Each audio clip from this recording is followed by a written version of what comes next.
Grande abraço a você, nós estamos chegando para mais um Sul Minas Esporte e agora a gente já sabe quais foram as duas equipes que subiram para o módulo 2 do Campeonato Mineiro.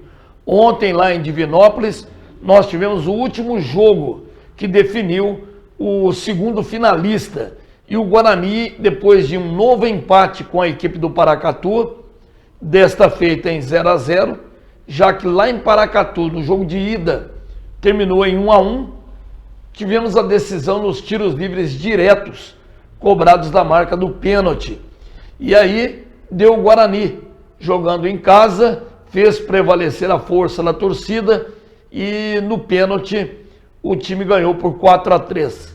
Então o Guarani subiu, como já houvera subido também o Uberaba, e agora estamos aguardando apenas o confronto. São dois confrontos para decidir quem vai ser o campeão mineiro da segunda divisão. Esses jogos previstos aí para dias 23 e 30, porém, a gente lembra que no dia 30 nós teremos a final da Copa Libertadores da América. Muito provavelmente esse jogo vai passar para sábado. Desde quando foi elaborado o regulamento, se previu que os jogos seriam dia 23 e 30. Mas como dia 30 tem a final da Liberta, como eu falei, e não pode ser na segunda, porque o Guarani, por exemplo, costuma jogar segunda-feira à noite. Ontem, inclusive, nós tivemos mais de 3.000 pagantes no campo do Guarani. Então é muita gente que vai realmente nas segundas-feiras lá no Farião. Só que tem jogador que tem um contrato encerrado no dia 30. Isso já, quando fez o contrato, fez até o dia 30. E não dá para fazer no dia 1º, porque aí foge da realidade das datas de contrato. Então provavelmente será no sábado, dia 29, o segundo jogo da final. Então quem subiu? O Uberaba, que tinha ganhado em casa de 1-0 do Tupinambás, voltou a vencer por 1-0 lá em Juiz de Fora, domingo de manhã, e subiu o Uberaba. Ontem, o Guarani, que tinha empatado lá em Paracatu em 1-1, voltou a empatar ontem em 0-0 dentro de casa e ganhou nos pênaltis por 4-3. Então, o Guarani também subiu. É isso, nós vamos aguardar agora só a definição exata das datas da final do campeonato. Vamos ver os gols dos pênaltis de ontem. Primeiro bateu o Paracatu aí, ó. Bem cobrado, o goleiro até que acertou o canto. Paracatu 1-0. Aí o primeiro do Uberaba, né? Uberaba foi lá o artilheiro da competição, né? O Tylion.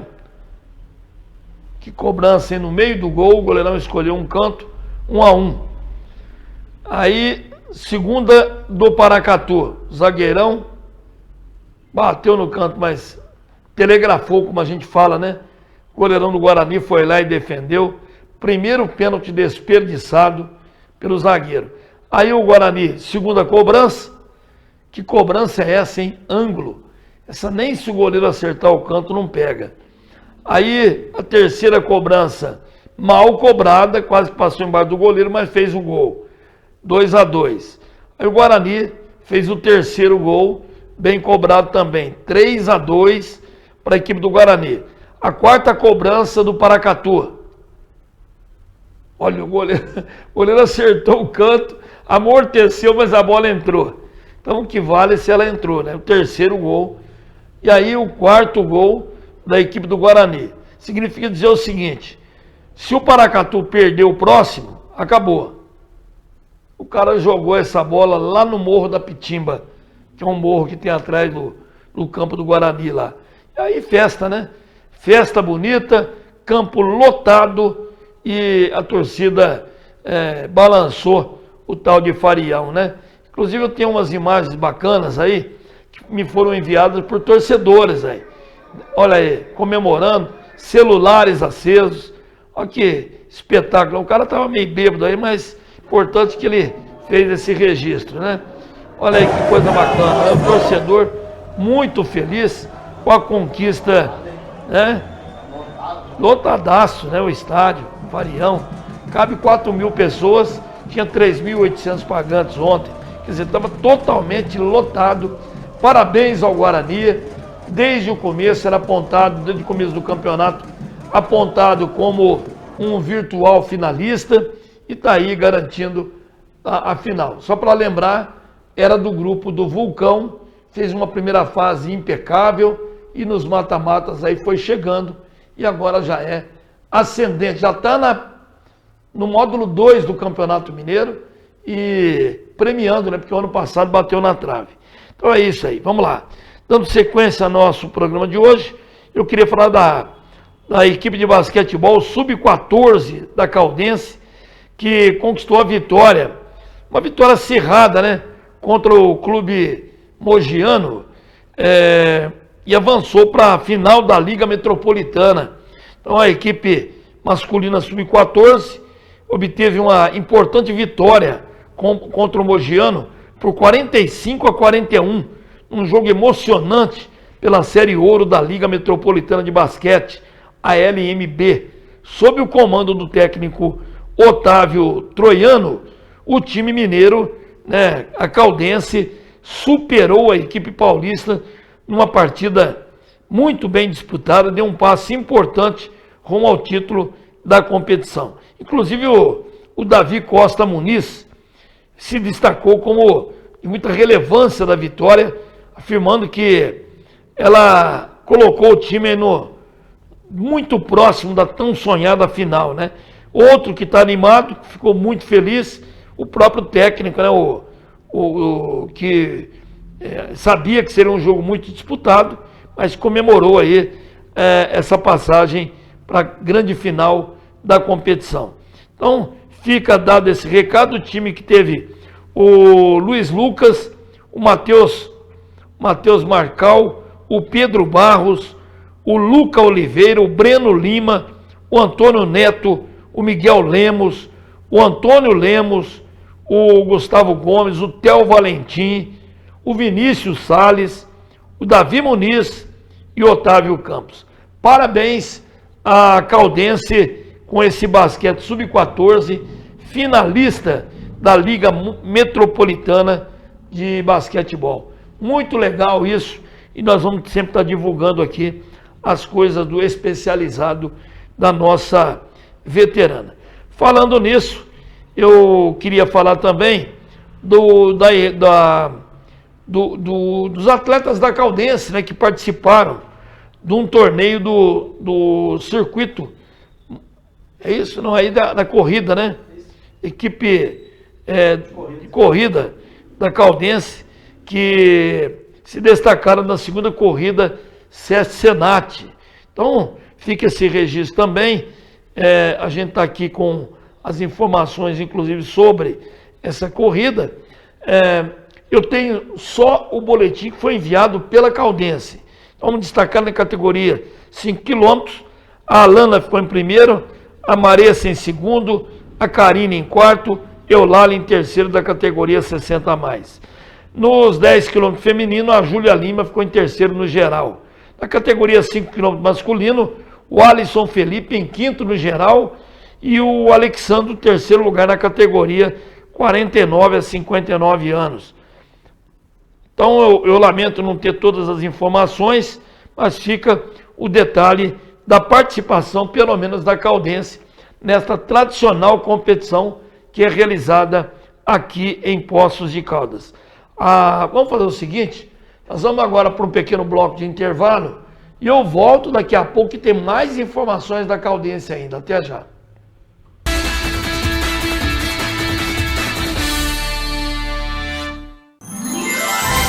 Em Poços de Caldas, o Natal ganha um brilho especial. As luzes se acendem, iluminando cada canto da cidade, com magia e encantamento.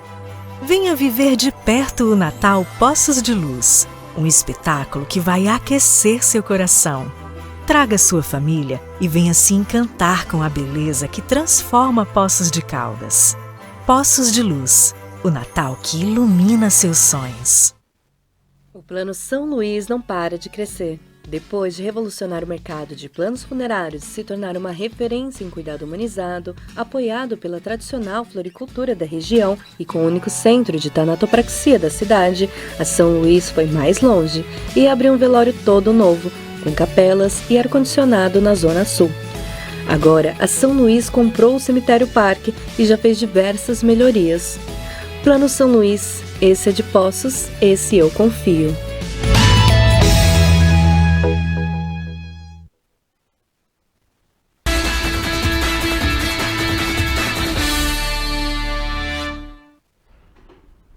Muito bem, nós estamos de volta e eu tenho mais uma informação aqui do especializado da Caldense, até porque alguns atletas da chamada veterana da nossa querida Caldense disputaram torneios do Circuito Mundial de Beach Tênis na Argentina. E os atletas da Caldense, o Guilherme Lopes, Cauã Carvalho e Guilherme Del Sarto, estiveram na Argentina entre os dias 21 de outubro e 3 de novembro para a disputa desse torneio, que é International Tennis Federation do Circuito Mundial de Beach Tênis, né? E foram realizados 3 torneios lá em Buenos Aires e outros 3 na cidade de Rosário. E os jogadores entraram na disputa de duplas nas categorias BT10 e BT50, que valem, respectivamente, 10 e 50 pontos cada um no ranking mundial. E o Guilherme Lopes atuou junto com o Cauã Carvalho, e já o Guilherme Del Sarto jogou ao lado do argentino Joaquim Carajaide. É isso aí mesmo. Então nós tivemos aí várias participações entre esses atletas da Caldense, e com a participação na competição, o Guilherme Del Sarto, inclusive, foi a 18 pontos no ranking mundial e está na posição 1134. Já o Guilherme Lopes fez 9 pontos, está na colocação 1597. Aliás, está empatado com o Cauã Carvalho com a mesma pontuação. Então está dado o recado aí do beach tênis da Caldense, que participação internacional, né? Sempre é muito interessante e merece todo o nosso destaque aqui também dentro do Sul Minas Esporte. Olha, gente, eu queria falar agora das eliminatórias sul-americanas, porque hoje tem rodada, né? E hoje o Brasil, dependendo dos resultados, pode dar um salto na classificação e praticamente dar um passe importante para disputar a Copa do Mundo de 2026. Então o Brasil, as eliminatórias vão começar com a classificação. Olha, hoje a Argentina lidera com 22 pontos, o Uruguai e a Colômbia estão em segundo lugar com 19, o Brasil é o quarto colocado com 17. Aí tem o Equador na quinta posição junto com o Paraguai com 16 pontos. Seriam as equipes que hoje teriam vagas diretamente para a Copa do Mundo. E a Venezuela, que tem 12, tem a mesma pontuação da Bolívia, porém nos critérios de desempate, a Venezuela está na frente. E hoje ela disputaria a repescagem contra as equipes da Oceania, né? Não sei se um da Oceania, um da CONCACAF, mas a Venezuela hoje estaria pronta para disputar essa repescagem. Então a Bolívia também tem 12, mas está fora, como o Peru, que tem 7, e o Chile, que tem só meia dúzia de pontos. E aí nós vamos ver os jogos de hoje. Hoje nós teremos na Bolívia, Bolívia e Paraguai. Na Colômbia, Colômbia e Equador. Na Argentina, a líder Argentina recebe o Peru. Lá no Chile, o Chile pega a Venezuela. E lá em Salvador, né, lá na Bahia, o Brasil enfrenta o Uruguai. Aliás, o Brasil ontem fez o primeiro treinamento lá na Arena Fonte Nova. Nós vamos ver as imagens aí desse treinamento que aconteceu ontem, né, já que o Brasil joga hoje contra a equipe do Uruguai. Então está tudo pronto, né, para o jogo contra o Uruguai na Arena Fonte Nova. É o palco do duelo. A seleção treinou ontem, inclusive, o último treinamento. Nós estamos vendo as imagens aí.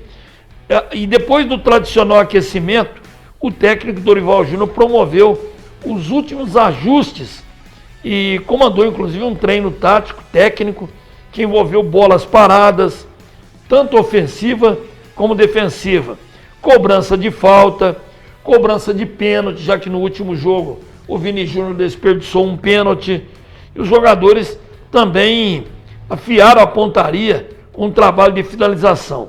Então, para a partida, o Dorival Júnior não poderá contar com o Wanderson, suspenso, depois de acumular 3 cartões amarelos. Então, o Guilherme Arana, que teve um problema no tornozelo antes da partida contra a Venezuela, acabou cortado. E o Alex Telles foi convocado para o lugar dele. Então, o Brasil e o Uruguai se enfrentam hoje, 9h45 da noite, pelas eliminatórias da Copa do Mundo. E a seleção, como nós vimos ali, tem 17 pontos ganhos até aqui. Então, as imagens aí, bacana, né? O canarinho, nome do canarinho, Pistola, né? O nome do canarinho, que é isso, hein? Credo, é o Pistola. Ele tem uma cara de nervoso mesmo, tá pistola com tudo e com todos, né? Tem que jogar mais, né? Para o Pistola ajudar a seleção a levantar aí o moral aí, porque se ganhar do Uruguai, dependendo dos resultados, termina na 2ª posição, que já é um passo para quem estava na 7ª posição outro dia, antes do Dorival Júnior assumir o trabalho dele nas eliminatórias, né? Então é legal. Vamos fazer o seguinte, vamos para mais um pequeno bloco de intervalo. Na volta tem mais detalhes, tem mais informações, inclusive saiu a definição do Conselho Técnico do Campeonato Mineiro do módulo 1. Você vai saber daqui a pouquinho os detalhes. Até já.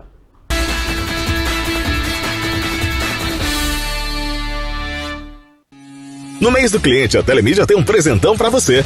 Assinante Telemídia tem ponto extra de Wi-Fi com a rede Mesh a partir de R$20. É Wi-Fi na casa toda, com a tecnologia Mesh a partir de R$20 por ponto.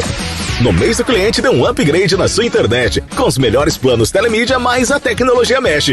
Telemídia com a rede Mesh é Wi-Fi na casa toda. Estamos aqui, vivendo o dia a dia das nossas cidades. Somos vizinhos, conterrâneos e profissionais de saúde. Uma rede de pessoas que cuida e coopera para levar tranquilidade e qualidade de vida a cada canto do Brasil. O maior sistema cooperativo de médicos do mundo está aqui. Aqui tem gente. Aqui tem vida. Aqui tem Unimed.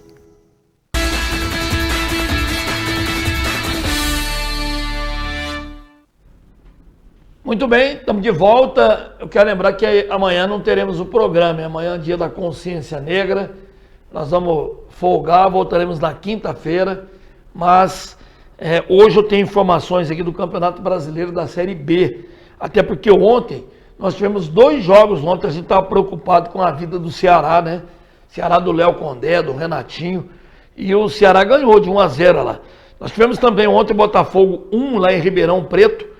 O Avaí ganha de 3-1 do Botafogo em pleno estádio de Santa Cruz, lá em Ribeirão. E lá em Fortaleza, né, no Castelão, o Ceará bateu o América por 1-0, gol de pênalti. Mas o que valem são os 3 pontos. E o Ceará ganhou e deu um salto na classificação, depende só dele. Vamos ver a classificação? Como é que tá? Olha, o Santos já é campeão, 68. Mirassol e Novo Horizontino, 64. O Ceará com 63, o Sport também com 63, lembrando que e o Goiás com 60, e esses daí ainda tem chance. Então, Mirassol, Novo Horizontino, Ceará, Sport, até o Goiás, vai depender dos resultados todos, né? E ontem eu até falei aqui que Mirassol e Novo Horizontino também já tinham garantido, não garantiram ainda, porque um pode ficar fora, para entrar o Ceará. O Sport, por exemplo, agora não torce só por uma derrota do Ceará contra o Guarani. Torce também por tropeços do Mirassol ou do Novo Horizontino, ou dos dois. E aí ele vencendo, ele passa um ou os dois na classificação. Então tem chances ainda, mesmo que o Ceará vença o Guarani. Agora lá, já falamos, Lá embaixo caíram Ponte Preta, Ituano, Brusque e Guarani.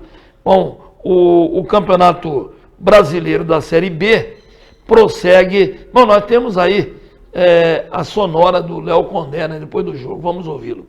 Sentido. Bom, realmente um dia muito, muito especial, né? Estou há bastante tempo no futebol, vários anos, e hoje, assim, um dos dias foi realmente fantástico, né? Desde quando a gente chegou aqui no Castelão, a recepção da torcida, a festa que eles fizeram durante o jogo, então, assim, foi espetacular mesmo, né? Eu me lembro quando o primeiro jogo que eu fiz aqui contra o Santos, meu filho tem 12 anos, né, o Gabriel, ele olhou, tinha acho que 20 mil, aí ele brincou, papai, você vai encher esse estádio aqui igual encheu o Barradão. Eu olhei, ele, a responsa é grande aqui, é maior, hein? Mas vamos lá, a gente, junto com o trabalho de todos aí, dos jogadores, né, da direção, e assim, a torcida comprou mesmo desde o início, até pelo que a equipe vem demonstrando dentro da competição, uma equipe muito aguerrida, uma equipe muito vibrante, uma equipe que joga para frente, que joga para ganhar o tempo inteiro. Então a cada jogo foi aumentando a proporção não só de número, mas principalmente a participação da torcida durante o jogo. Por que ele falou assim, que o filho falou que ele encheu o Barradão? Que ele foi campeão com Vitória o ano passado, né? E lotou o Barradão, que é o estádio do Vitória. Então, ele subiu com Vitória, foi campeão, coisa que ele não vai conseguir ser campeão com o Ceará, mas pode subir com o Ceará. E ontem foi a despedida do Ceará na temporada lá no Castelão. Mais de 60 mil pagantes. Então lotou, um fato extraordinário, né? Lotou o estádio lá de Fortaleza. Parabéns ao Léo Condé, parabéns ao Renatinho, que é auxiliar dele, o Renatinho Negrão, que é daqui de Poços. Vamos torcer para que eles consigam um bom resultado.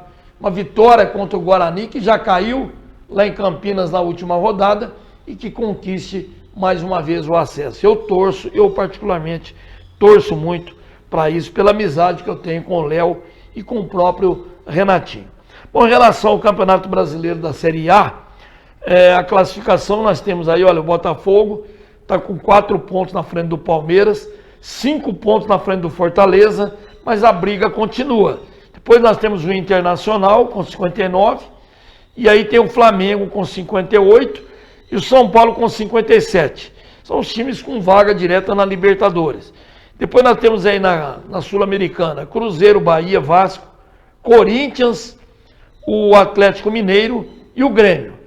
E lá na zona do rebaixamento, praticamente todo mundo ainda com chance de escapar. Mas o Atlético Goianiense, por exemplo, tem quase 99% de chance de cair, com 26 pontos. Só um milagre para salvar o Atlético Goianiense. Cuiabá também está caminhando seriamente para o descenso.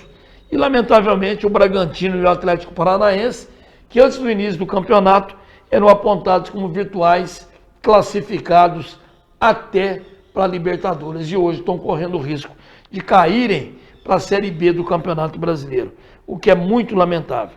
Bom, 8 jogos serão realizados amanhã. Teremos Corinthians e Cruzeiro na Arena do Corinthians, Bragantino e São Paulo lá em Bragança Paulista, o Atlético Paranaense em Curitiba recebe o outro Atlético, o Goianiense, aí briga para ver quem escapa do rebaixamento.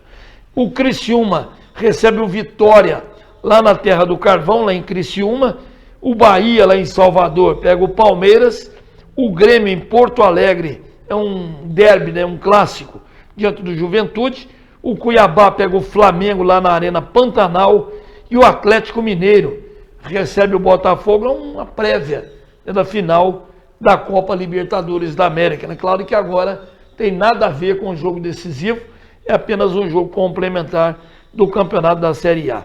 Um jogo será na quinta-feira, o Vasco pega o Internacional lá em São Januário, e outro jogo na sexta, fechando a tabela, fechando a rodada, com o Fluminense enfrentando o Fortaleza no Maracanã, no Rio de Janeiro. Bom, eu falei do Conselho Técnico do Campeonato Mineiro do Módulo 1. Os times já estão convocados para a reunião que vai acontecer neste dia 26, lá em Belo Horizonte, no centro de eventos do estádio Mineirão. Então, o representante do clube, o presidente tem que comparecer, ou enviar um representante com uma procuração legalizada, para que possa representá-lo na reunião, onde serão definidos esquema de disputa, etc, etc. Pode ser até que haja uma surpresa, de aparecer até uma tabela, porque tem que ter 60 dias antes do início do campeonato, por força de lei, a divulgação da tabela. Então, o campeonato vai começar dia 18 de janeiro e o Conselho Técnico dia 26. Não cabe nesse prazo de 60 dias, mas os mágicos do futebol brasileiro podem fazer uma composição para não ter problema legal. Mas vamos ver quem que foi convidado e quem tem direito de participar. Olha, o América, que é de Belo Horizonte, por ordem alfabética, né? O Atlético de São João del Rei, o Atlético Mineiro, Belo Horizonte. Aí os dois caçulas, né? O Aimorés, que é de Ubá, e o Betim, que é de Betim, os dois que subiram nesta temporada para disputar a principal divisão no ano que vem. O Cruzeiro, que também é de Belo Horizonte, o Democrata de Governador Valadares, o Itabirito, que é da cidade do mesmo nome, assim como o Pouso Alegre, que é o nosso representante aqui do sul de Minas, o Tombense, o Uberlândia, Tombense que é de Tombos, não, Uberlândia, e o Vila Nova, que é de Nova Lima. Então esses clubes serão os representantes no Campeonato Mineiro do Módulo 1 de 2025. E nós vamos ficar esperando a marcação do Conselho Técnico do Módulo 2, que deve ser no começo do ano que vem, porque o campeonato deve começar em abril ou maio. E aqui nós encerramos o programa de hoje. Lembrando mais uma vez que amanhã não teremos o programa. Eu volto na quinta-feira e já convido você para que esteja conosco. Um grande abraço e até lá.